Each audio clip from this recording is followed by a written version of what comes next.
At simple lang ng plano ko, mag-grocery ngayong araw pero grabe yung nangyari sa akin ngayon dito. Siguro kayo naranasan nyo na rin tong naranasan ko pero ako first time lang talaga. Pagkatapos ko mag-grocery ay pumunta na ako sa counter. Akala ko magiging okay na lahat as usual pero pagdating ko, hindi ko in-expect na ganito pala sila magtrato ng customer. Inumpisahan ko yung araw sa workout bago nangyari yung insidente na yun sa grocery store.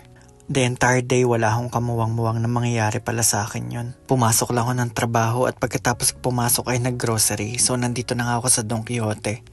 At this point, nung mag-umpisa akong mag-grocery, wala pa akong idea dun sa mangyayari sa akin. So as usual, bumili lang ako ng mga bibilhin ko. Typical na pagkain lang yung mga pinagbibili ko, kagaya ng tinapay, itlog, and mga probiotics. As in totally grocery lang talaga yung pinunta ko rito. At dahil kailangan ko na umuwi soon, ay nagmadali na rin ako sa pag-grocery. So matapos kong bilhin yung mga bibilhin ko, ay pumunta na nga ako sa counter.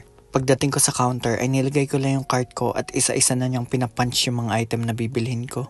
Ito yung moment na to na nanlamig na talaga ako kasi pagkapa ko sa bulsa ko, nawawala yung wallet ko. Wala namang cash yung wallet ko pero sobrang worried ako kasi ang dami kong card doon. Ando yung resident card ko, driver's license ko at marami pang iba. Hinalughog ko na yung buong sasakyan pati yung bag ko pero hindi ko nakita. At this point nawawala na talaga ako ng pag-asa kaya ipapakancel ko na yung card ko. Naisip ko na wala na talaga yung wallet ko. Pero nung tumawag ako sa bahay, nakausap ko yung lola ni Mika. At sinabi niya sa akin na naiwan ko yung wallet ko sa taas ng ref. Grabing nakahinga talaga ako ng sobra-sobra. Supposedly wala akong lunch ngayon pero binaunan ako ng lola ni Mika. Grabe, sobrang niligtas talaga ako ng lola ni Mika ngayong araw. Ang sinabi ko pala sa cashier ay naiwan ko yung wallet ko sa sasakyan so sinabi ko babalik ako.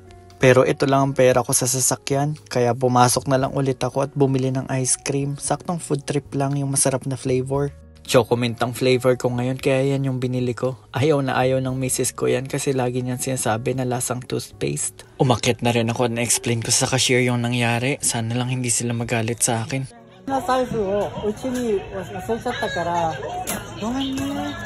Abay, mabait naman pala sila. Sabi pa nga nila ay sila na raw ang magbabalik nito sa mga lalagyan. Nakakatuwa talaga yung kultura nila dito sa Japan. Sobrang galang nila sa customer at sobra yung service nila.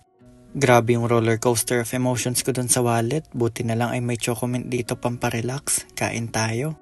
Itadakimasu. Ang sarap ng chocomint ice cream. Ganyan lang talaga parang buhay natin. Minsan masaya, minsan hindi. Minsan nakakatakot. Pagka-uwi ko ay pinagtsatsakan na natin ating to-do list. Well, ang konti lang na nagawa ko ngayon dahil sa sobrang busy sa work. Pero syempre, at least nakatira tayo ng YouTube at exercise. Natutuwa talaga ako kasi na-embrace ko na imperfection ko. Something is always better than nothing. Palaging ganun isipin natin. Ang strategy ko ngayon ay hindi maging kuneho, kundi maging pagong. 1% better everyday, tuloy-tuloy. At syempre, kung kaya nila, kaya rin natin. Yun lang. Bye!